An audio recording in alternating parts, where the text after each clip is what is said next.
حضرت بایزید بستامی کہتے ہیں کہ میں نے اپنی ماں کے آگے ہاتھ جوڑے، میں نے کہا امی تجھے راضی کروں یا رب کو راضی کروں؟ تو اپنے حق مجھے معاف کر دے، اللہ کو میں راضی کر لیتا ہوں۔ ماں نے کہا جاؤ پتر میں اجازت دیتی ہوں۔ گئے جنگلوں میں ذکر و فکر میں لگے رہے، تنہائی میں اس کو یاد کرتے رہے، دن رات ذکر کے چراغ روشن رکھے۔ 12 سال گزر گئے حق کی تلاش میں۔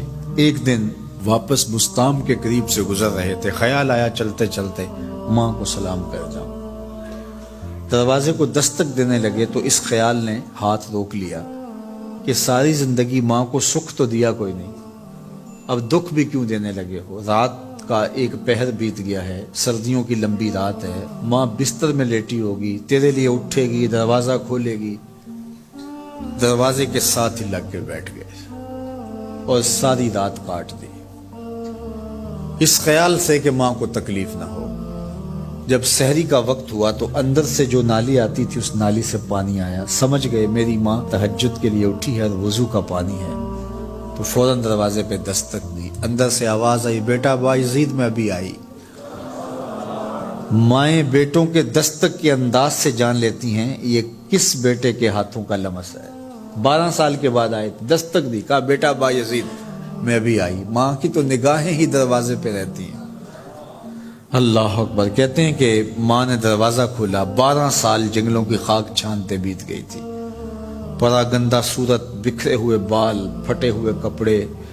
میری ماں کی جب نگاہ میرے پہ پڑی تو اس کی چشمان سے موٹے موٹے آنسو ٹپکنے لگے، اور اس نے ایسے ہاتھ پھیلا کے کہا مالک میرا بیٹا بایزید تیری طلب میں نکلا تھا، تو نے ابھی تک اسے اپنا قرب نہیں دیا۔ حضرت بایزید بستامی کہتے ہیں 12 سال کی ریاستوں سے جو کچھ نہیں ملا تھا ماں کے اٹھے ہوئے ہاتھوں سے مل گیا۔ میں نے کہا مالک میں تجھے کہاں ڈھونڈ رہا ہوں، تو کہاں موجود ہے؟ تو ماں باپ کی رضا اللہ کی رضا کا دروازہ کھولتی ہے۔ جن لوگوں کے ماں باپ ناراض ہیں اور وہ جا کے پیر صاحب کی خدمت کرتے ہیں، اور میاں ماں کے قدم چومو، باپ کی ٹانگیں دباؤ، ان کی خدمت کرو، تمہارے پہلے مرشد وہ ہیں، ان کو راضی کرو، پھر کسی شیخ کامل کی صحبت میں آنا، دیکھو کیسے دل کی بند کھڑکیاں کھلتی ہیں۔ ایک مرشد تو ناراض کر آئے اور دوسرے مرشد سے تمہیں کیا ملے گا؟ تو راستہ یہیں سے کھلے گا۔ والدین کو کبھی ناراض نہ کرو، والدین کو کبھی دکھ نہ دو، والدین کو کبھی تکلیف نہ پہنچاؤ، اور والدین کو بھی چاہیے کہ اپنی اولاد کو اپنا نافرمان نہ بنائے۔ ایک بزرگ فرماتے ہیں کہ مجھے برابر 30 سال ہو گئے ہیں کہ میں اپنی اولاد کو کوئی حکم ہی نہیں دیا، کوئی حکم نہیں دیا۔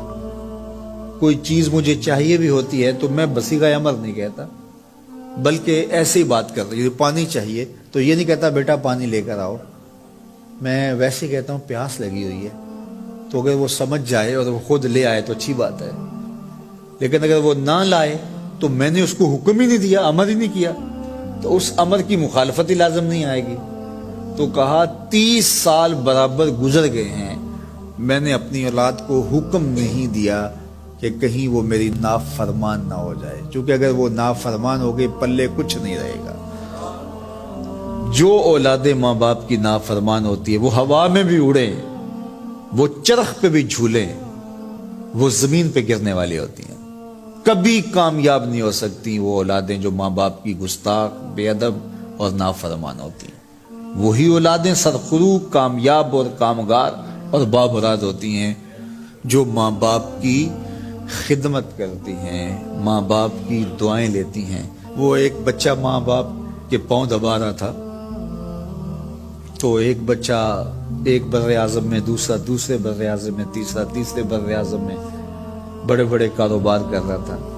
تو کوئی اس کا دوست ملنے آیا، اس نے کہا کہ اس نکمے کو بھی کہیں بھیج دو، فلاں جو ہے وہ یورپ میں ہے، فلاں امریکہ میں ہے، وہاں اتنی بڑی کمپنی اس نے کھولی ہوئی ہے، اس نکمے کو یہاں بٹھایا، اس کو بھیج دو، یہ تو نکمہ کسی کام کا نہیں۔ کہا یہ نکمہ ہی تو میرے کام آ رہا ہے، کہ نکمہ ہی تو میرے کام آ رہا ہے۔ تو اولاد خوش نصیب ہے کہ اپنے ماں باپ کی خدمت کرے اور ان کے ساتھ